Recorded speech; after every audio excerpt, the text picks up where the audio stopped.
Buenas tardes, bienvenidos a todos los que nos seguís habitualmente en el canal de YouTube de almansacultura.es. Los directos de Universidad Popular. El directo de esta tarde es el de literatura. Para él va a estar con nosotros Víctor Serrano y algunas de las participantes asistentes al taller. Víctor tiene el grado en Filología Clásica por la Universidad de Murcia. Es máster de enseñanza secundaria obligatoria y bachillerato, formación profesional y enseñanza de idiomas. Su especialidad es lengua y literatura latín y griego. Tiene también un máster en Filología y Tradición Clásica en la Universidad de Granada. Ha realizado prácticas externas en la COIE en radio, CEPOAT. Actualmente él está impartiendo clases en el Instituto de Enseñanza Secundaria Miguel de Cervantes Saavedra del Alcázar de San Juan. Y también lo hemos tenido aquí impartiendo el taller literario. El título del directo es Fedra a través del tiempo y a continuación Víctor nos va a explicar cuál ha sido el contenido del taller y del programa que ha desarrollado en el directo.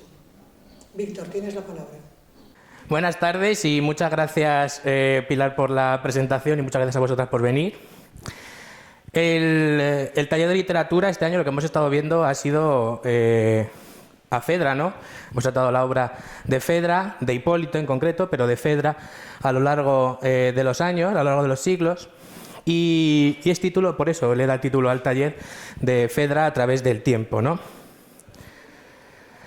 Aquí he puesto un índice, ¿no? Donde vamos a ver, pues, sobre todo los principales autores que hemos tratado en el taller y que estamos viendo, pues, a Eurípides, a Séneca y a Racine en principio, ¿no? Que son los tres principales que hemos tratado con Fedra, ¿vale? Vamos a hablar sobre sus obras, vamos a ver un poco cuál era su punto de vista, ¿no? De lo que trataba estas obras, cuáles han sido los cambios que han sufrido a lo largo de la historia, cada versión, cada interpretación, qué cambios han ocurrido, que como ya sabemos son muchos, y sobre todo la posterior influencia que ha tenido, porque llegan hasta la actualidad las representaciones, ya sean teatrales o cinematográficas, ¿no? Bueno, pero para ello vamos a empezar un poco hablando de qué es lo que estamos viendo aquí. Hemos visto teatro, sí, teatro clásico, teatro grecolatino, teatro antiguo, pero ¿qué era la tragedia, no? Bueno, pues para Aristóteles la tragedia era una imitación de la acción, siempre en tono elevado, ¿vale? Con léxico elevado, con léxico elaborado. Es cierto que Aristóteles le da un punto importante a la tragedia, ¿no? Le da una importancia más allá que, por ejemplo, a la comedia o a otros puntos de la literatura. Pero para ello, antes de empezar con el teatro y con la tragedia, vamos a hablar de cuál era la finalidad, cuál es mi finalidad aquí en este taller. Mi finalidad es acercaros en todo momento la cultura y sobre todo la literatura grecolatina. Creo que es lo que estoy intentando hacer en todos mis talleres, en todos los días que estamos aquí, ¿no? Con las obras. El teatro nos ha servido sobre todo para saber y estudiar un poco cómo era el pensamiento y la sociedad, ¿no? del momento, qué era lo que pensaban, que muchas veces nos hemos dado cuenta que no distaba tanto realmente de lo que pensamos en la actualidad o de nuestra forma de ver. A veces sí, por supuesto, aquí lo hemos debatido mucho, ¿no? Aquí hemos estado en todo momento, pues esto parece que no está tan lejano de lo que pensamos o no está tan lejano de lo que ocurría en la sociedad de hace poco, incluso en la actualidad, ¿no? Hemos visto casos de todo tipo de corrupción, o ya bien sea de tipo amoroso, de lo que sea. Hemos visto muchos reflejos, ¿no? Además, sabemos que tiene una influencia posterior bastante importante, ¿no? Hemos tenido versiones, como he dicho, en cine, en teatro, otras muchas versiones en el mismo teatro, en el mismo teatro del siglo XVII, siglo XVIII, siglo XX.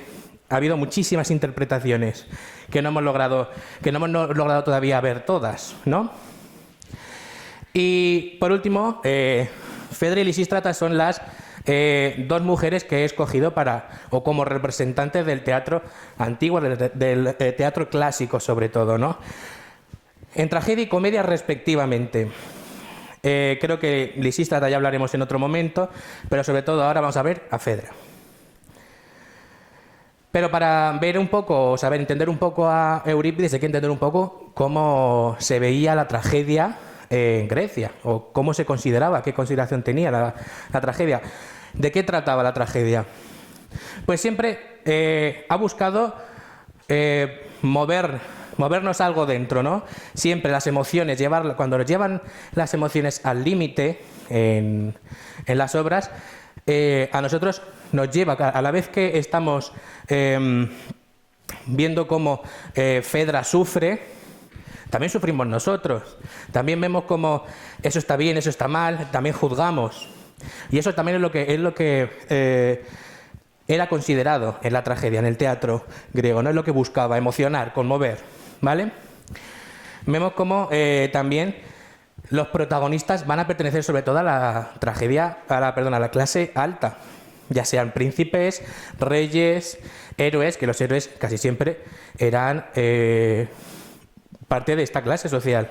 Los héroes siempre eran hijos de reyes, realmente, o siempre acaban siendo reyes, como hemos visto con Teseo, por ejemplo. Otra cosa importante es el coro. El coro, si lo recordamos, el coro es una figura, es un personaje colectivo mediante el cual el autor muchas veces deja ver su opinión. Esto lo hemos visto también y como aparece en varios momentos en la obra, que sobre todo era también envuelto en música, tenía además, eso estaba orquestado y además sí que ha ido, sobre todo en detrimento de otro tipo de personajes, se ha ido perdiendo esta figura del coro, pero siempre nos quedan rastros en el teatro de la actualidad o en otro tipo de teatros como narradores o otro tipo de personajes que hablan con el público, ¿no? Que hablan un poco sobre lo que está pasando en el momento de la obra y luego aparte habla con el público. Algo importante también que hay que destacar y que me gusta a mí destacar para que la gente lo sepa, el teatro solo era representado por hombres, solo había actores. Ellos hacían el papel tanto de hombres como de mujeres y para ello pues utilizaban máscaras de todo tipo, maquillajes, vestimentas. El tema de la vestimenta era además bastante interesante. De hecho, incluso nos ha quedado y sabemos que existían estas representaciones en la antigüedad mediante las ánforas. Las ánforas que se pintan, que podemos ver en cualquier museo, se ve si están hablando, si están tratando del mito en sí o si está tratando de una representación, solo dependiendo de cómo iban vestidos, ¿vale? Elemento importante que todos hemos escuchado siempre y además que se sigue utilizando, la catarsis. Además, bueno, en medicina tiene su significado, en psicología tiene su significado. Pero ¿qué significa realmente la catarsis? La catarsis literalmente significa purga o purgación, ¿no? Vamos a purgar estas emociones que tenemos dentro. Eso es la función también de la tragedia. Vamos a ir al teatro a purgar nuestras emociones. Vamos a encontrarnos con todo tipo de emociones llevadas siempre al límite, como he dicho, y lo hemos visto y lo hemos leído. Y esto era la función de la catarsis, la función de la tragedia, provocar esto, que las emociones estuvieran siempre en movimiento, ¿vale? Luego, por otro lado, encontramos la estructura externa, que también hemos visto que hay muchas partes. Siempre en todas las tragedias se empieza con un prólogo en el que aparece algún personaje que te sitúa, ¿no?, en el contexto de la acción. Pues estos son los personajes, esto es lo que está ocurriendo y están en este momento, ¿vale? Tenemos el párodos, que es cuando entra por primera vez el coro, ¿vale? Y se inicia la acción.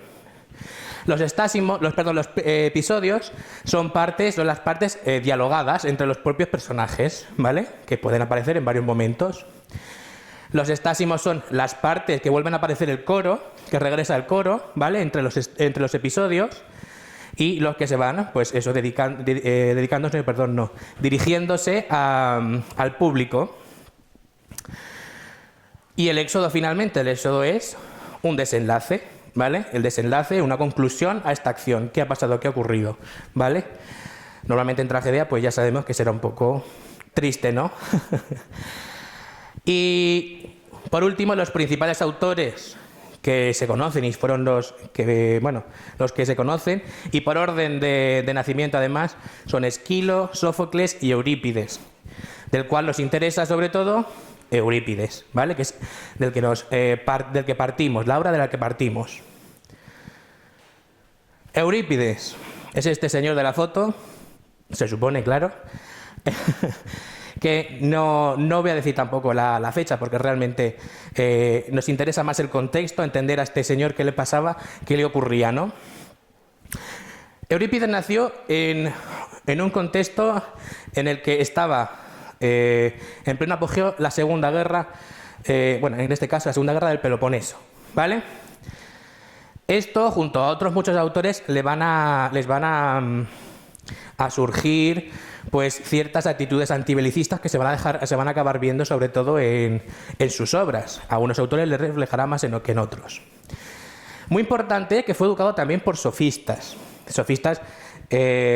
conocidos como Anaxágoras, Protágoras, sofistas que, os recuerdo que los sofistas, pues brevemente os digo que eran como profesores, ¿no? Profesores que iban que daban clases, pero daban clases a cambio de dinero. Cosa que Sócrates y Platón criticaron mucho, ¿vale? ¿Qué le caracteriza, a Eurípides? Eurípides realmente por lo que destaca es porque empezó a hacer un tipo nuevo de tragedia. Eurípides fue, también yo creo que es la diferencia de edad, es contemporáneo de los anteriores que he dicho, ¿no? De Esquilo y de Sófocles, pero realmente era el más joven. Y eso se notó. Él lo que de verdad hizo fue realizar esta nueva forma de hacer tragedia, que se caracterizaba sobre todo por una nueva interpretación de mitos. O sea, él interpretaba los mitos, no contaba el mito y ya está. No se quedaba en ese momento, ¿no? de contar el mito por encima, no. Él entraba dentro, hablando con los personajes. Esos personajes tenían una complejidad y una humanización que no tenían en el mito normal, ¿no?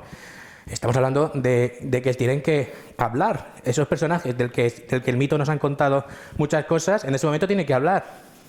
Y no sabemos cómo lo hace, porque cada uno interpreta cómo era cada personaje, ¿no? En su cabeza. Esto es algo muy nuevo, cosa que no hacían otros autores. Empieza ya a decaer la figura del coro. La figura del coro, muy importante hasta la época, empieza ya a decaer y esto se va a acabar por desaparecer, ¿vale?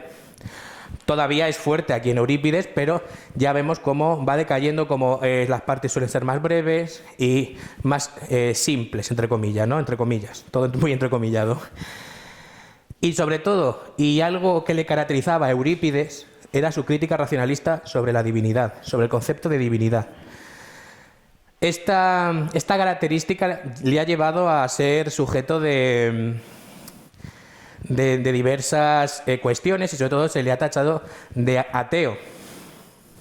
Hay muchas teorías al respecto, ¿no?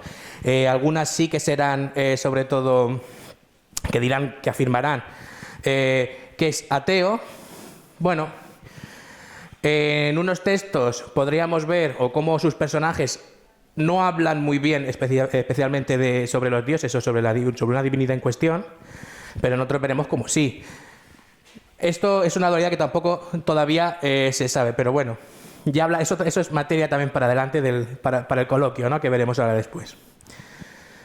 Su obra. Su gran producción teatral superó las 90 obras. No conservamos todas, desgraciadamente, como pasa con casi todos los autores clásicos, pero sí conservamos la que nos importa y la que nos interesa en este momento, que era Hipólito. Y me diréis, ¿pero no era Fedra la que estábamos tratando? Sí, es Fedra, por supuesto que es Fedra. Pero la primera obra que se escribió, de hecho no era la primera obra, pero bueno, la primera obra que vamos a tratar todavía tenía el nombre de Hipólito, porque todavía tenía bastante importancia en la obra, ¿vale? Hubo un Hipólito previo, pero lo hablaremos ahora después. En cuestión, volviendo a lo de antes sobre si Eurípides era ateo, aquí encontramos pues textos como por ejemplo, lo leo: si los dioses cometen alguna injusticia no son dioses. Hay que tener cuidado con este tipo de afirmaciones en aquella época, que eran perseguidos aquellos que no creían, ¿no? Y voy a leer otro fragmento. Después de las brillantes fatigas de Troya, no hagáis perecer al propio Odiseo y a sus marineros a mano de un hombre que ni de los dioses ni de los hombres se preocupa. De no ser así, habrás que considerar el azar una divinidad y a la fuerza de los dioses inferior al azar. Importante este matiz, ¿no? de creer o ya de suponer o pretender que hay una divinidad superior a los dioses a los que ellos creen, ¿no? Bueno, cada uno tendrá su opinión cuando lea la obra de este autor, ¿no? O podrá hacerse su propia opinión.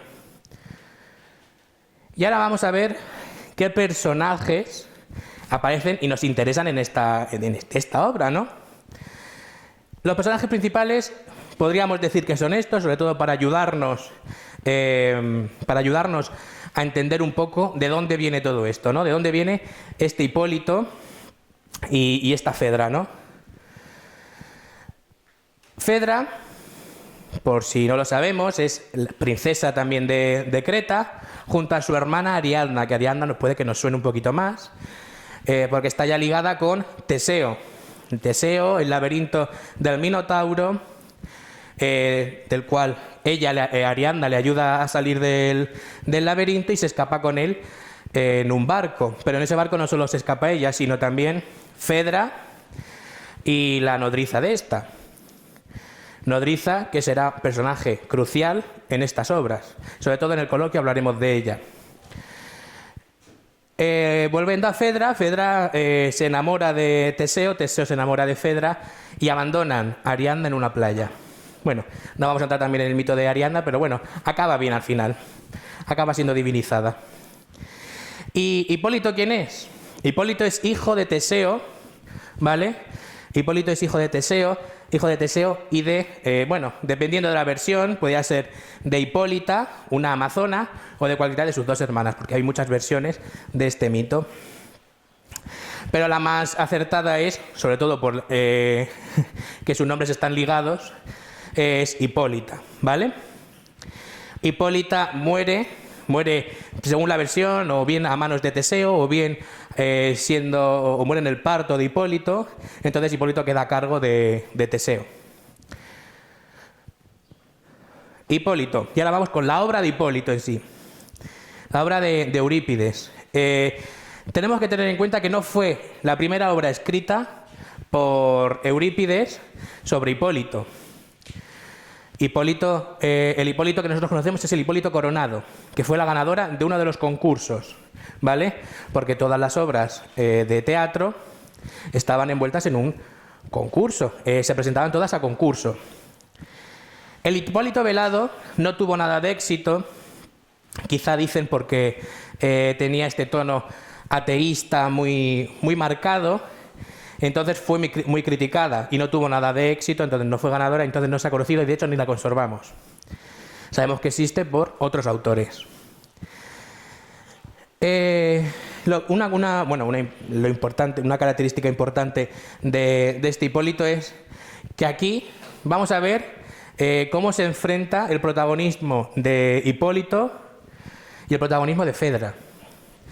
Cómo al final la historia ha dado esta voz a Fedra más que a Hipólito. Vamos a ir viendo conforme van pasando las interpretaciones y versiones, vamos a ver cómo Hipólito cae en detrimento del protagonismo de Fedra, ¿vale? Pero de manera además cada vez más intensa y más fuerte, se va notando más. Otra característica es que esto formaba una característica muy común en los mitos.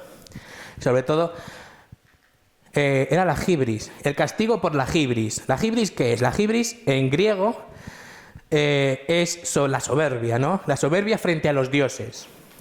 Esta soberbia frente a los dioses era castigada y tenía muchísimas formas de aparecerse, ¿no? de estar esta soberbia.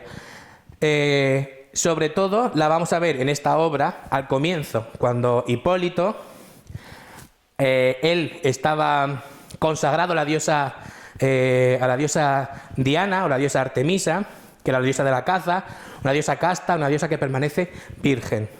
Él decide tomar esas riendas también, esa vida, ese tipo de vida. Él quiere vivir en el campo, él rechaza totalmente la vida palaciega, pese a ser el hijo del rey. Rechaza toda esa vida palaciega y él quiere vivir en el campo.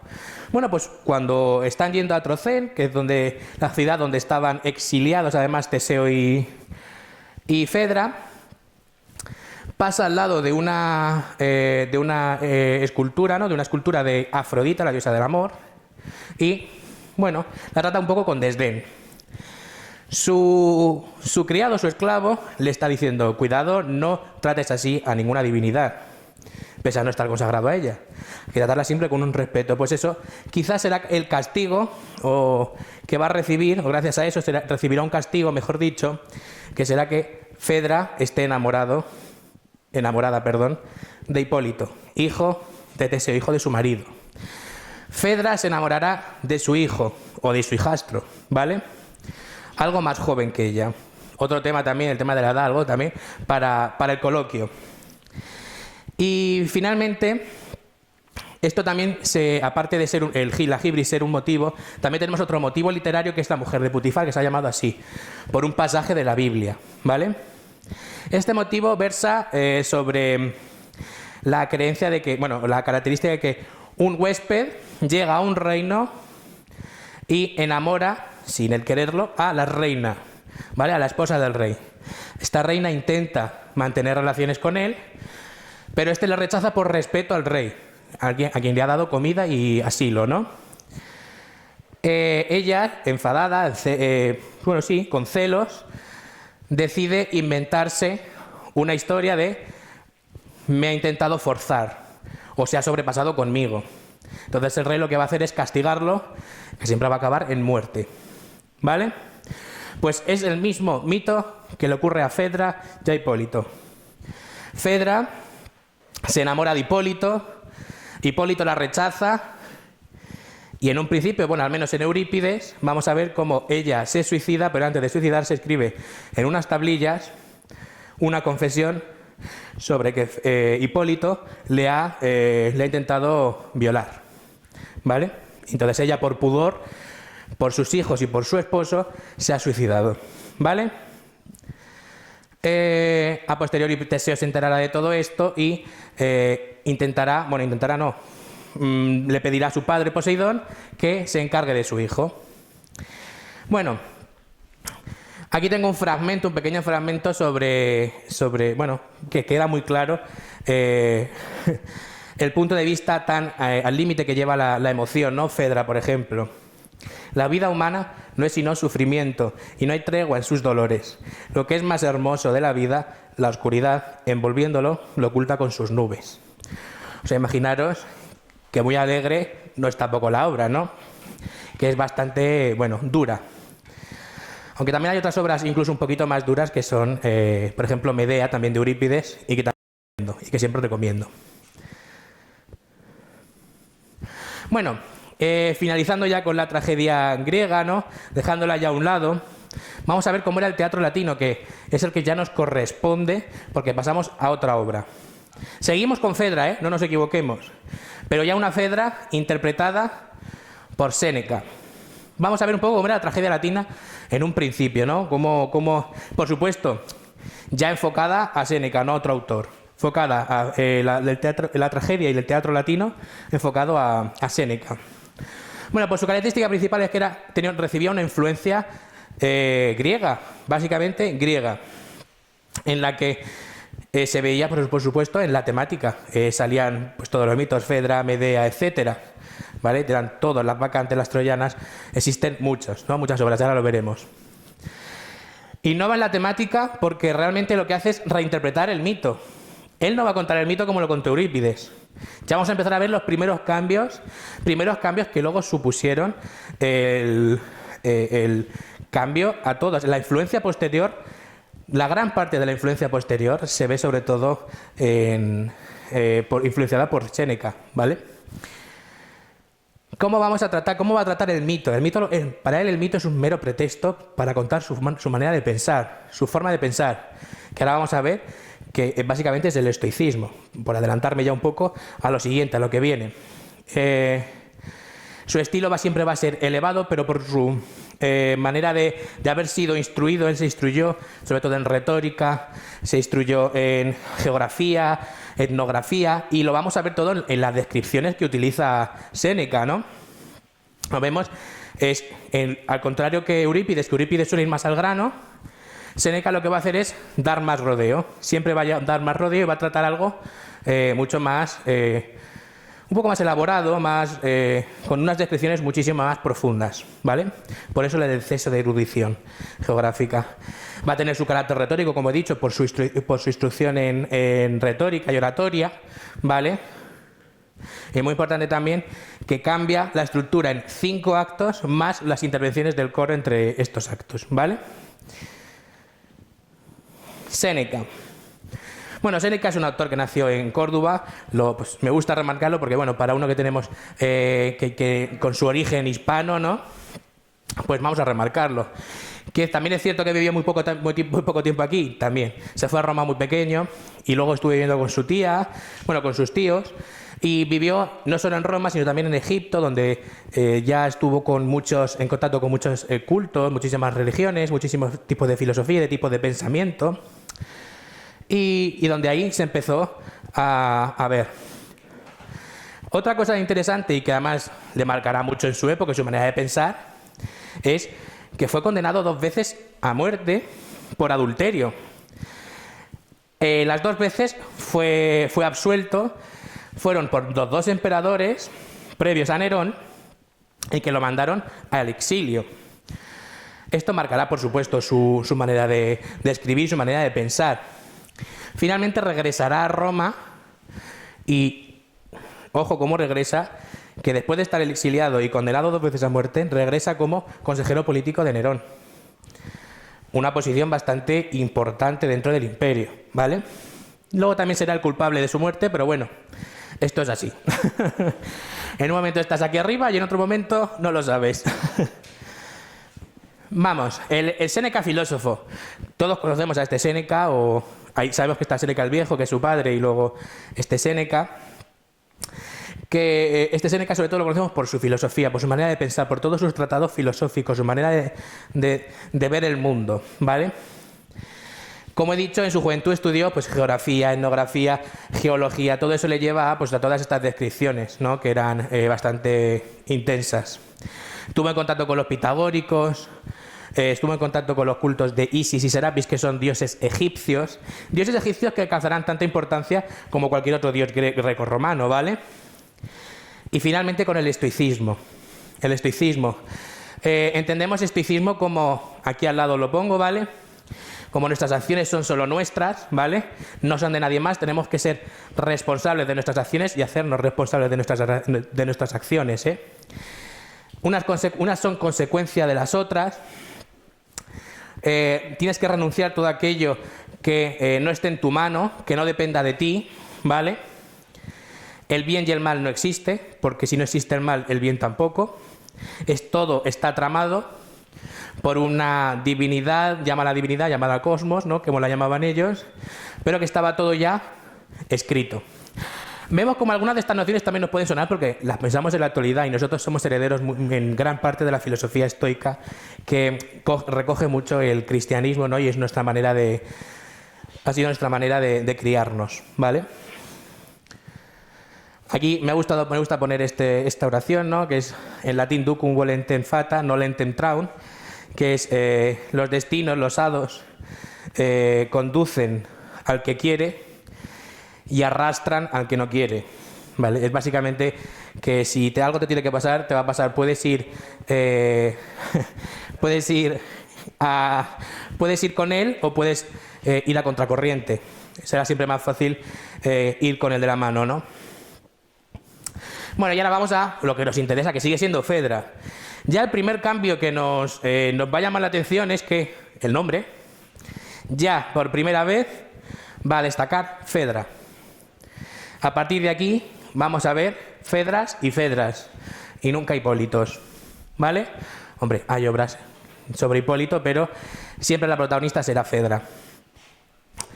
¿Qué vamos a encontrar aquí? Como ya he dicho, una mayor descripción de los paisajes, del terreno, hasta el más mínimo de las explicaciones va a ser ya demasiado incluso para nosotros.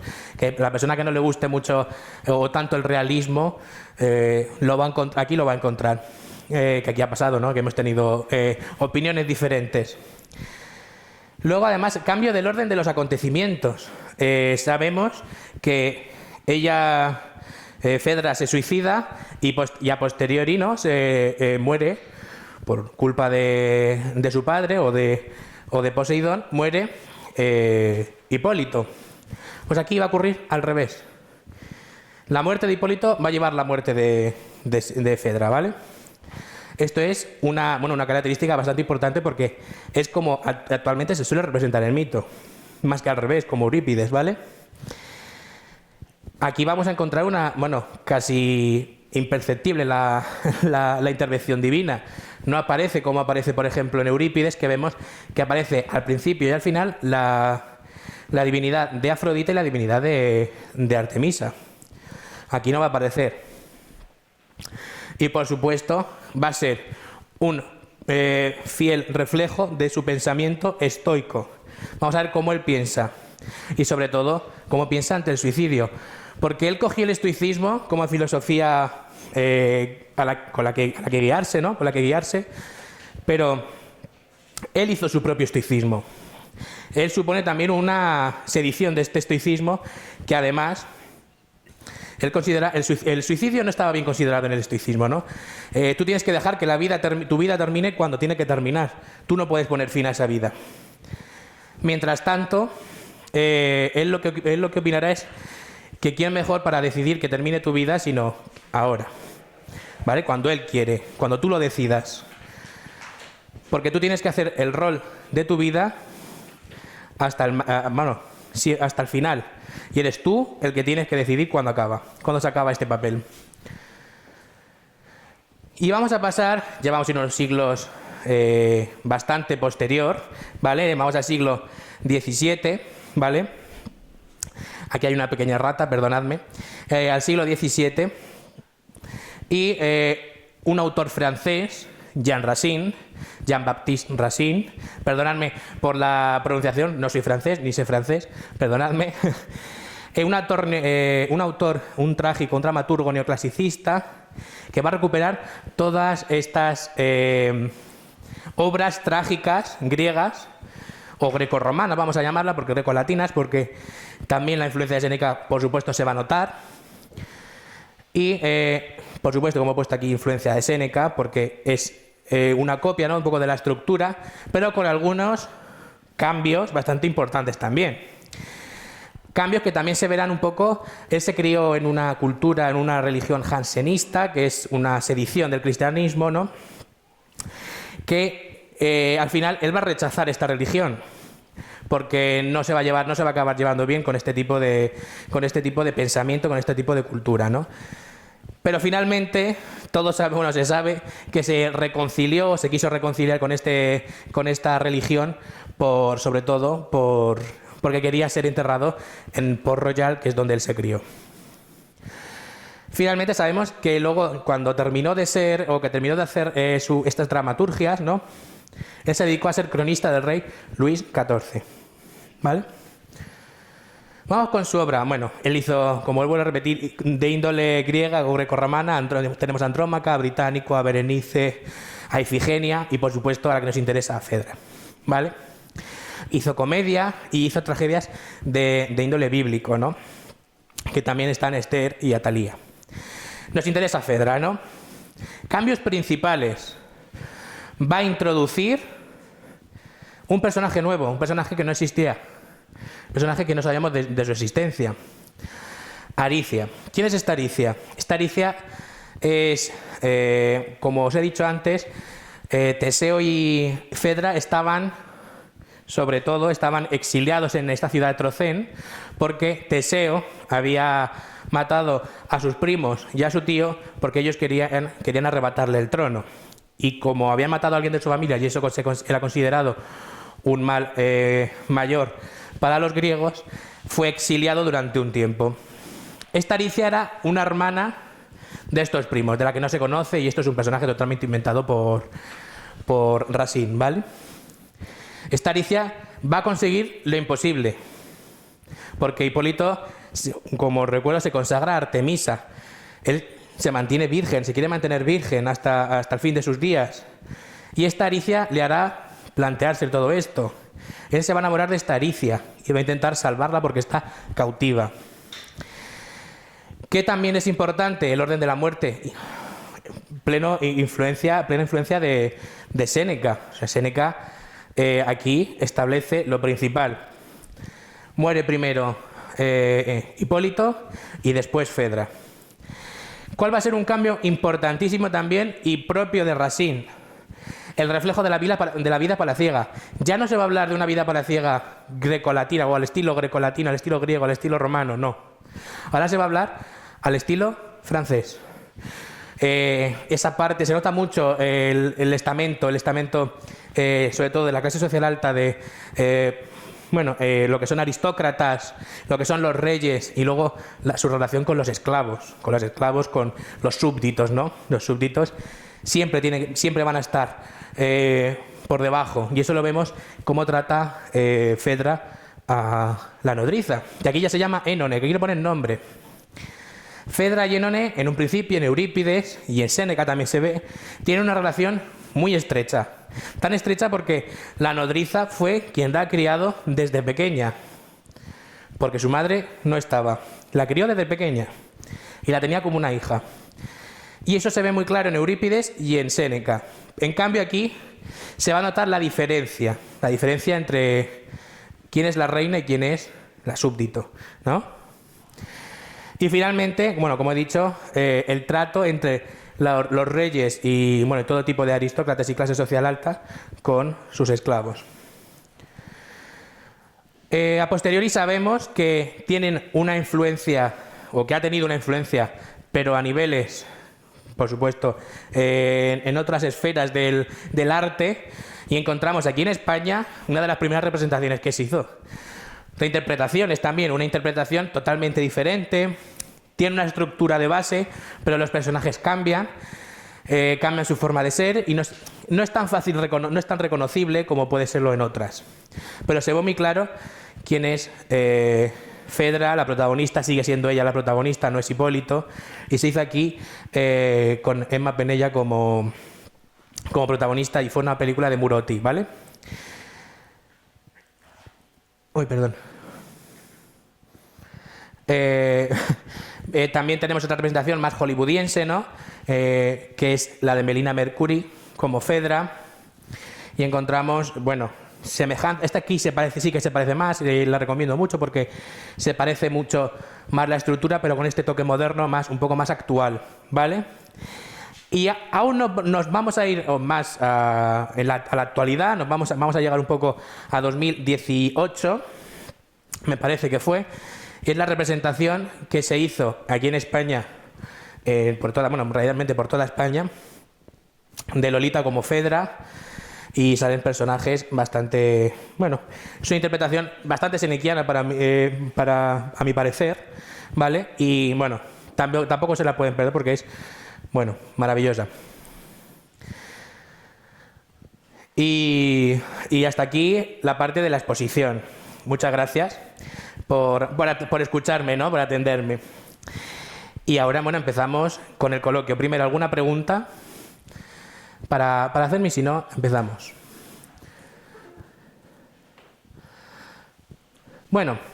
Pues el primer bloque de preguntas. Yo quiero que me digáis, y aquí sedme sinceras, ¿qué os pareció? Nada más leeros, o cuando yo os entregué esta primera obra, os dije, tomad y leed todas de él. ¿Qué tal? ¿Cuál fue la primera impresión, ¿no? sobre esta primera obra? Dime, Isabel. Bueno, yo creo que en general, por lo menos lo hemos comentado una vez, que al principio fue muy difícil. El primer día que nos pusiste aquello, nos sonaba todo rarísimo, que no sabíamos quién era quién. Y nos fuimos muy bien en este caso. Sí, es verdad, porque había muchos dioses y luego cosas que nosotros no habíamos leído nunca. Entonces era muy difícil quedarse con todo eso. Y la primera obra, pues la leímos, la del Hipólito, la segunda ya nos costó menos porque ya, claro, evidentemente conocíamos a los primeros, pero la primera impresión fue... Pero bueno, no sé, yo creo que de todo se aprende, y entonces pensamos, esto tiene que tener algo más, y ahí, por lo menos la mía, Sí, yo vi como ibais cogiéndole un poco el gustillo. Sí. Ibais cogiendo el gustillo un poco conforme el tiempo. Es normal, ¿eh? Yo siempre os lo he dicho, siempre he entendido que la literatura, además la griega, es mucho más compleja. Distan muchísimos años de nosotros, pero realmente al final se le coge un poco el gustillo, ¿no? Al final, o por lo menos al tratarla aquí tan poco a poco, se ven cosas que a lo mejor si la lees en tu casa no lo notas. Y lo mismo, bueno, como habéis dicho alguna vez, una ni la termináis, ¿no? ¿Alguien más quiere comentar algo sobre esto? Hombre, a mí más que la obra, porque la obra cuando la tuvimos delante, pues es fijarte en lo que tienes ahí escrito. Fue el susto de los dioses del Olimpo. Aquello, vamos, como para quitarte las ganas. Tanto Dios y tanta excentricidad y tanta tontura que veía yo por allí. Claro, sí. Que tener los disparates, vamos, aquello era... Bueno, son disparates, pero realmente también como puse de ejemplo y de comparación, quiero decirte, todas las religiones tienen su mitología dentro, sus creencias, su más otra forma del agua en vino. Cierto, pero es que aquí de uno que le sale el hijo por la pierna, hombre, eso ya se pasará de castaño oscuro. Claro, no. Obviamente. Sí, llevas razón en que es para que no lo sepa y sobre todo cuando recibes tanta información de golpe, porque sí es verdad que yo al principio os fui bombardeando poquito a poco, pero os fui bombardeando al fin y al cabo con mucha información. Porque la base de los dioses tenéis que más o menos manejarlo, de saber quién es quién, porque se mencionan. Entonces necesitamos saber un poco, tener una base, ir formando unos cimientos sobre la religión griega. Entonces es normal que no lo sepáis, ya lo hemos hablado muchas veces. Pero bueno, una vez con esta base y vas entendiendo que sea lo básico y lo principal, pues ya se van entendiendo ciertas cosas. Y sí, algunas cosas son disparates, no te voy a decir que no. No te puedo decir que no. Dime, Aricarmen. Para mí el teatro nunca ha sido muy fuerte, el teatro leído, y menos el teatro clásico. Entonces era bastante complejo, hay bastante desconocimiento de lo que es la mitología a nivel general, y me costó engancharme. Lo que pasa es que esto es como casi todo. Cuando está bien presentado y está bien documentado, poquito a poquito te va introduciendo y te va interesando. Y eso es lo que me pasó a mí al final. Claro, y además creo que es bastante útil el hecho de conocer algo de la antigüedad. ¿Por qué? Pues sobre todo porque vamos a ver cómo ya no solo a nivel literario, que por supuesto también hay muchísimas referencias mitológicas a reyes, a héroes en la literatura de hoy en día. O sea, siempre se comparan, siempre los autores modernos van haciendo comparaciones. Y no solo hacen comparaciones, sino que sin quererlo ellos han bebido de esto. Porque los autores que han leído a posteriori han bebido de ellos. Entonces, al final se convierte en una tradición. Hay una tradición clásica que marcó, en su momento, marcó las estructuras básicas. Y de estas estructuras básicas han salido muchas. Por supuesto, luego hay innovaciones, siempre, por supuesto, conforme se va avanzando. Pero la tradición clásica está ahí, siempre va a estar ahí. Es la base de todo. Voy a ir a la siguiente pregunta. ¿Consideráis preciso conocer a los autores para entender y para saber bien o para llegar a conocer bien su escritura o para entender bien su escritura y por qué escriben eso? Dime, Adela. Sí, para mí sí que es importante. Y porque yo creo que conociendo su entorno de siempre, pues entonces puedes entender muy bien su forma de escribir. Entonces te dice mucho, conociendo en la época en que vivió, cómo se desenvolvió, cómo era su vida, pues puedes entender muy bien su forma de su escritura. Claro, y Claro, sobre todo la manera de actuar, ¿no?, de los personajes, por qué dice esto, por qué se habla así, se trata así. Sí, obviamente. De hecho, siempre desde que estamos en el taller, cada escritor que hemos leído, lo primero que hacemos es leer su biografía, documentarnos sobre él lo máximo posible. Claro, es que hace mucho el conocer su manera de pensar, su manera de escribir. ¿Qué nos pasa también con los autores clásicos? Que de muchos no tenemos una biografía como tal porque no se conoce tanto. Se va reconstruyendo a base de, pues sobre todo a base de otros autores que hablan de ellos, de que ya hay una unión, un grupo de autores y de escritores, ¿no? Entonces ya se van hablando, se van conociendo entre todos. No había antes no se escribían biografías, en un principio no se escribían biografías de estos autores, ¿no? Era muy difícil encontrar. Entonces se va reconstruyendo sus vidas pues conforme se va conociendo por otros autores, ¿vale?, por otras referencias que se van dando, ¿no? ¿Alguien más? También eso ha servido mucho porque a raíz de haber leído 3 versiones de Fedra, hemos visto las diferencias fundamentales que hay entre los 3 escritores en el tiempo, sobre todo en el tiempo en que vivieron. Entonces, la Fedra de Séneca tiene unas variaciones que no tiene la de Eurípides, y la de Racine tiene unas variaciones y unos agregados que no tiene la de Fedra y no llegaba nada de la de Eurípides, porque todos son hijos de su tiempo. Totalmente, sabiendo, contextualizándolos sobre todo, sabiendo un poco cómo pensaban en ese momento. También entendemos un poco que ellos son reflejo de su sociedad, de su propia sociedad, ¿vale? Como por ejemplo cuando hablábamos sobre misoginia de Eurípides, que no lo he comentado aquí, pero lo hemos hablado en clase, ¿no? Que si era misógino o no era misógino.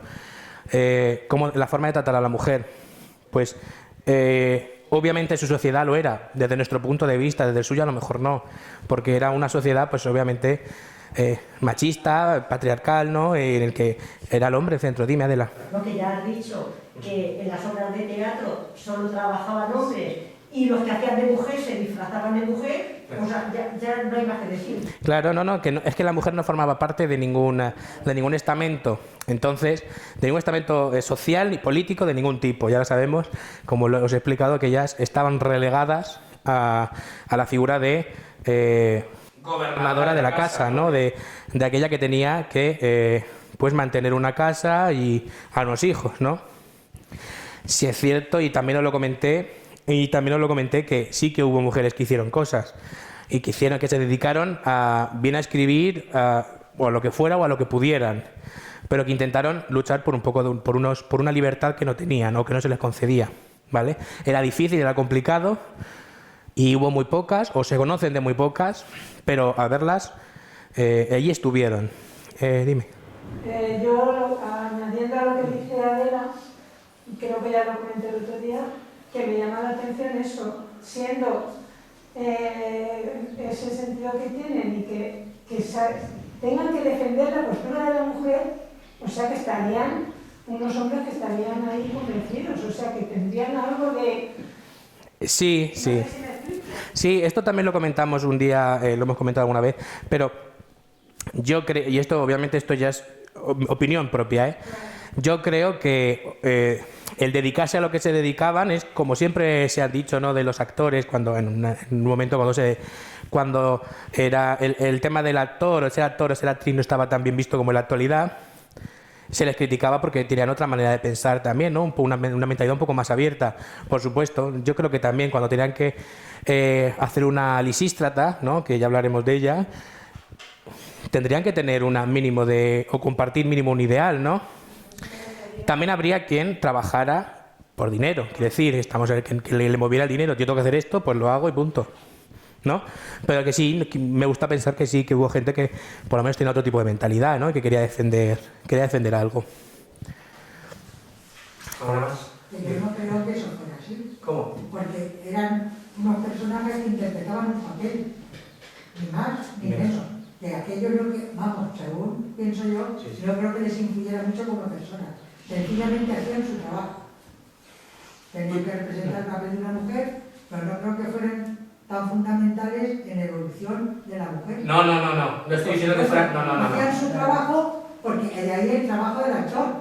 El actor hace un trabajo, incorpora ese personaje, pero no quiere decir que eso a él lo cambie. No estoy diciendo, y perdóname si me he expresado mal, no estoy diciendo que fueran fundamentales para la evolución de la mujer, ni muchísimo menos. O sea, no creo que lucharan por... No, lo que creo es que ellos mismos tuvieran otro tipo de mentalidad. O no, como he dicho, podría ser perfectamente que hubiera gente que fuera a hacer su trabajo y punto, para recibir un dinero a cambio. Por supuesto, pero que quizá, por ejemplo, para hacer una lisístrata, a lo mejor sí tenían un tipo de mentalidad que no fuera la misma, que obviamente enmarcada en la sociedad en la que estoy diciendo. Pero por supuesto, no estoy diciendo que gracias a ellos haya evolucionado, por supuesto que no. Vale, no quería decir eso. Dime, Isabel. Volviendo al tema de si era ese hombre, siempre hemos machacado mucho a Hipólito. Pero yo creo que no era, lo que pasa es que lo que le tocó vivir, primero abandonado por su madre, no tuvo madre. Luego por la madrastra, que no lo quería. Y luego al final por el padre, pues él tenía mucho rechazo a las mujeres. Claro, evidentemente, si tú no te has relacionado nunca con mujeres y lo que te has relacionado ha sido malo, pues al final es que tienes que un poco repudiarla, porque en lo primero en el Hipólito, cuando pone a las mujeres, decimos, madre mía, pues no, en aquella época, y este hombre ya llevaba yo lo veo hasta lógico. Podría ser eso. No tuviera esa creencia a mujeres, si a la mujer no le había hecho nada más que daño desde el principio. Es un punto de vista muy interesante, quiero decir, hay que entender también a Hipólito en su momento. Él fue no abandonado por su madre murió, y luego fue machacado por una madrastra que realmente lo quería, lo único que hizo, lo que lo amaba, lo único que hizo fue machacarlo porque tenía que esconder estos sentimientos, ¿no? Puede ser, sí, puede ser que este Hipólito realmente tuviera motivos para pensar así, de las mujeres en general. Pero yo creo que lo vemos ahora. Pero... Hombre, claro, estamos todos... La misoginia la vemos ahora como... La misoginia, cuidado, claro. Hay que tener... Y este hombre que lleva una vida de pobre, no pudo ser peor. Claro. Hay que tener en cuenta que el punto de vista historicista del que estamos hablando de un punto de vista actual. Si empezamos a mirar con el prisma de la actualidad, vamos a ver todo como una misoginia, sí o sí, porque esa mentalidad funcionaba como funcionaba, ¿no? O sea, la mujer estaba relegada a cualquier tipo de tarea. Entonces, lo vamos a ver así, machista, patriarcal, etcétera. Aún así sabemos que, podemos pensar, como dices tú, que Hipólito realmente es víctima y no verdugo, ¿no? ¿Pensáis así todas? No. Dime, Carmina. Pero pues yo pienso que no. Él tiene unos criterios, porque otras gente han vivido esas situaciones y no tienen la dureza de lenguaje y de actitud que él tiene. Claro, que nos estamos refiriendo, según me decía Isabel, a la primera, a la hora de Eurípides. Sí, la de Eurípides. Y en Eurípides se nos ha olvidado un detalle, y es que en Eurípides el autor centra en las dos diosas la base del conflicto, los celos de las dos diosas, que son una que lo provoca y la otra, cuando el drama se ha terminado, dice que ahora ella va a castigar a la otra diosa con otro que le toque. O sea que, por eso, es que esa evolución que hemos visto del personaje a lo largo de las tres obras cambia mucho. Claro. Y obviamente, además, hemos visto cómo cambia también la importancia y la relevancia de Hipólito, porque Hipólito no es el mismo Hipólito en Eurípides que en Séneca y que en Racine, por supuesto. O sea, Racine es totalmente contrario. En Racine parece hasta una persona lógica, ¿no? Cuando habla. En Racine es una persona que al final ha dicho, pues estaba equivocado y al final pues me he enamorado de esta persona, ¿no? Es mucho más receptivo y no le dedica ninguna mala palabra realmente a nadie, a ninguna mujer. En cambio, en Eurípides se queda a gusto, ¿no? Claro, pero ahí también es que se ve la evolución del tiempo. Claro. Hombre, obviamente no es lo mismo el siglo V a.C. que el siglo XVII. Y la misoginia era muy general, porque desde luego Teseo, el comportamiento que tuvo con las mujeres y demás, pues... No hemos hablado de Teseo, es que claro, la figura de Teseo era... el padre de Hipólito. Entonces, no digo que fuese una cuestión de herencia, sino que iba ya en el... No, exactamente, pero sí es cierto que Teseo no trata bien a su... No a esta esposa, que tampoco, porque realmente se sabe que ha tenido sus escarceos, ¿no? Pero es que usa a su cuñada, ¿no? A la que era su cuñada, que realmente era su amante, antes de ser Fedra. Que también él ya lleva un historial... Lleva un historial un poco negro, un poco oscuro, ¿no? Entonces... La madre de Hipólito, pues igual, ¿no? Claro, no, por supuesto. O sea, no es lo mismo para nada. Paso a la siguiente pregunta. ¿Qué personaje vais a destacar o me destacaríais de esta obra? Dime. Sé quién me vais a decir, pero venga, dime, Isabel. ¿O no? Eso lo he recopilado yo. Porque este curso nos ha hecho mucho pensar. ¿Ves? Eso es lo que yo Comentar, sí, es verdad. Entonces yo pido, aquí la protagonista siempre ha sido Fedra. Sí. En las tres. Sí. Bueno, en la primera se ha titulado Hipólito, pero... Y para mí, yo pensaba, y he puesto, lo he escrito, pero se me olvida. Fedra es la protagonista del curso, pero quizá Hipólito lo sea también. Porque es el gran sufridor y el gran perdedor, porque siempre queda peor. Ella también, pero ese sufre toda su vida, no tiene ningún momento bueno. Cuando se iba al bosque, chico. Claro. Y al final machacado por ella, machacado por su padre y al final... Y machacado por el monstruo, ¿no? Por el monstruo que sale del mar, ¿no? Claro, entonces, para mí, sin ser la protagonista, Sí, era, es Fedra, sí. la de Eurípides, pero yo el Hipólito lo que me da lástima es problema. Sí. Me da mucha penica. Realmente Eurípides, es que realmente sí que es... ¿Usted quería disfrutar la vida si no tiene nada? Sí es cierto que Eurípides, podría pensar, era misógino, podemos hablar de esto mucho, y su posición frente a las mujeres era la que era. Pero realmente sí es cierto que sufre durante toda su vida, él no hace nada, él realmente se comporta bien con respecto a su padre, ¿no? Él rechaza a su madrastra. Él lo hace porque lo que tiene que hacer por su padre, ¿no? Que su padre se lo dice. Claro, entonces... Cuando se va de viaje. Exactamente. Atiende a mi mujer, o sea, a tu madre, que se llama madre, y a la ciudad, ¿no? Eso por supuesto. Pero claro, es verdad que él no hace nada realmente malo. El pobre solo sufre la ira y el amor no correspondido de Fedra. ¿No? Sí, pero en la última que vimos, Sí. ahí ya sí, pero en las otras dos... Pero realmente, y vuelvo a repetir lo mismo. Hipólito es importante también. Por supuesto que es, al final llega a ser tan protagonista como Fedra, sobre todo en Eurípides, ¿eh? En las demás siempre hay muy poca... Pero sí que, por supuesto, está dentro de la trama, ¿no? Es Hipólito también el que le mueve a Fedra. Creo que quiere alguien hablar también más. Dime, Mari Carmen. Para mí, en la primera, la de Eurípides, me ha llamado la atención mucho la nodriza. Sí. Por la influencia que tiene sobre Fedra, por cómo va manejando los hilos, que más que los dioses parece que sea ella quien los maneja. Es muy alcahueta también la... Sí, no se gestiona... Total, sí. Le sale mal, pero sí, es la mayor alcahueta de la historia casi. Llega a anular, para mí llega a anular casi el comportamiento que tiene Fedra, porque desde el principio ella tenía muy claro que se quería suicidar porque aquello no tenía por venir, pero le va dando largas y hasta que, bueno, pues hasta que ya llega al comportamiento, a la decisión de Hipólito de decir, bueno, pues se acabó todo y ya está perdido. Sí, la nodriza. ¿Alguien más piensa igual que la nodriza sea importante?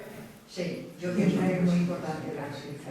Porque a Fedra la trata como si fuera la hija. Sí. Y aconseja y le habla. La aconseja porque fue su madre. Lo que pasa es que al final ve que no le hace caso, que no le hace caso y que... Pero para mí es como si fuera la madre de Fedra. Sí, es que se comporta como tal, pero realmente es como os he dicho, es que las nodrizas se llamaban nodrizas porque es que les daban de amamantar. Entonces, es que las nutrían. Entonces, al tenerlas desde bebé eran hijas también. Se las trataba como eso y tenía muchas veces, como en este caso, tenían más relación con la nodriza que con su propia madre. Entonces, y además que la había criado y que estaba con ella toda la vida, que es toda la vida, entonces es otra cosa, ¿no? ¿Qué más piensas? Creo que Carmina ibas a decir algo. Que, como ha dicho Angelines, le da los consejos, olvídate de esto le vas a perjudicar a tus hijos, hace una cantidad de reflexiones, pero no olvidemos que una es la que manda y la otra la que obedece. Si Fedra le dice a la otra, tú no te muevas, la otra no se mueve, se mueve con el consentimiento de Fedra, así como quien no quiere una cosa, claro, porque la que manda es Fedra, que es la reina, y la otra es la nodriza, pero a ella le viene bien que la nodriza cargue con el muerto, claro.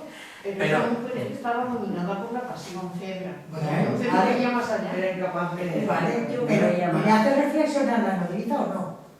Le dice cantidad de veces, oye, olvídate de esto, que mira a tus hijos, que mira esto, que mira al otro. Y la otra... Y al final, pero también la nodriza al final cede, ¿no? Hombre, a ver, Le hace reflexionar, pero Fedra al final no le hace caso. Claro, porque Su ¿qué manda? Su santa voluntad. Claro, ¿quién manda ahí? Sí, está claro que quien manda es Fedra, por supuesto. Pero esa posición de quién manda sobre quién, ¿dónde se ve bien? En todas las obras, en las tres. Pero en una sobre todo. ¿La de Séneca? En la de La Racine. en En la de Racine. Claro, es donde más se, y además se porta muy mal con ella. Eso es donde quería llegar yo. Pero fatal. De uno en uno. Nada, no os preocupéis. La naturalidad. La de Racine. No, claro, sí, yo lo sé. Esto que al final te vuelves tú trágico también, ¿no? Con las emociones también las tienes tú, ¿no? Estamos haciendo la catarsis. Claro. Bueno, pues eso, la de Racine, ¿no? La de Racine es donde más se ve la oposición reina-esclava o reina-súbdita, ¿no? Cuando, ¿qué le pasa? ¿Qué le pasa? Decidme qué le pasa. ¿O qué le ocurría? Porque al final, incluso, delante de su marido, de Teseo, le carga el muerto A la nodriza, claro. Le carga el muerto a la nodriza.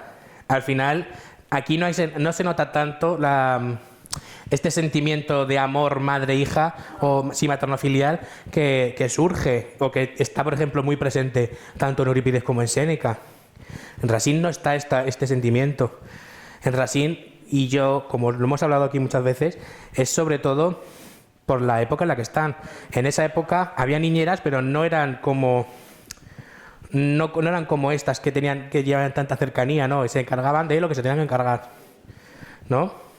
Ya lo destacabas tú ahí también cuando la exposición lo del ambiente para ciego. Exactamente. El ambiente para ciego no es el mismo. No es el mismo, o sea, se nota mucho un ambiente palaciego en el que está por un lado están los reyes, pero realmente no tienen este concepto tan no sé cómo decirlo, tanto que miran sobre todo por encima del otro, no tienen este sentimiento de distancia. Ahí había mucha más unión. Los esclavos, el esclavo o el súbdito que tienen más cercano es cercano.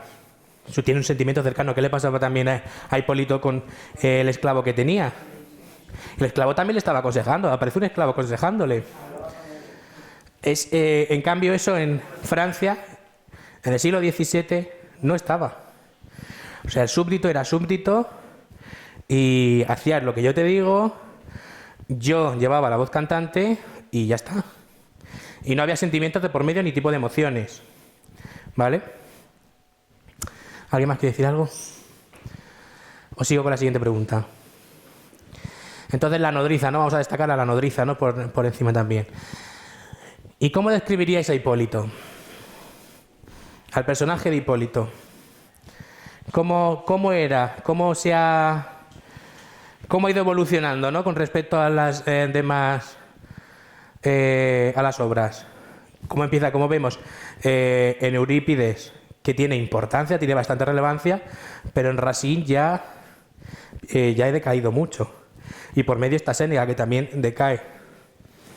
¿Cómo es Hipólito en Eurípides y cómo es Hipólito en Racine?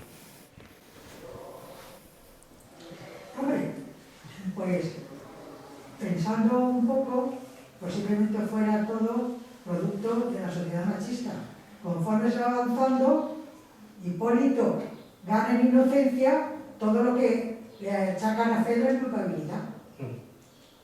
De ahí que, claro, Hipólito es, como decía Isabel, un sufrido. Sí. Y la mala de la peli, Fedra. Es Fedra, sí. Ah. Al final acaba Y siendo ahí hasta se pierde el título de Hipólito. Exactamente. Ya es Fedra la reina de la noche. Claro, también es cierto que en Eurípides, quien aparece como sufridora, no aparece Hipólito como sufridor. Pese a que nosotros lo estemos evaluando como sufridor. Pero que en la obra quien aparece como sufridora es Fedra.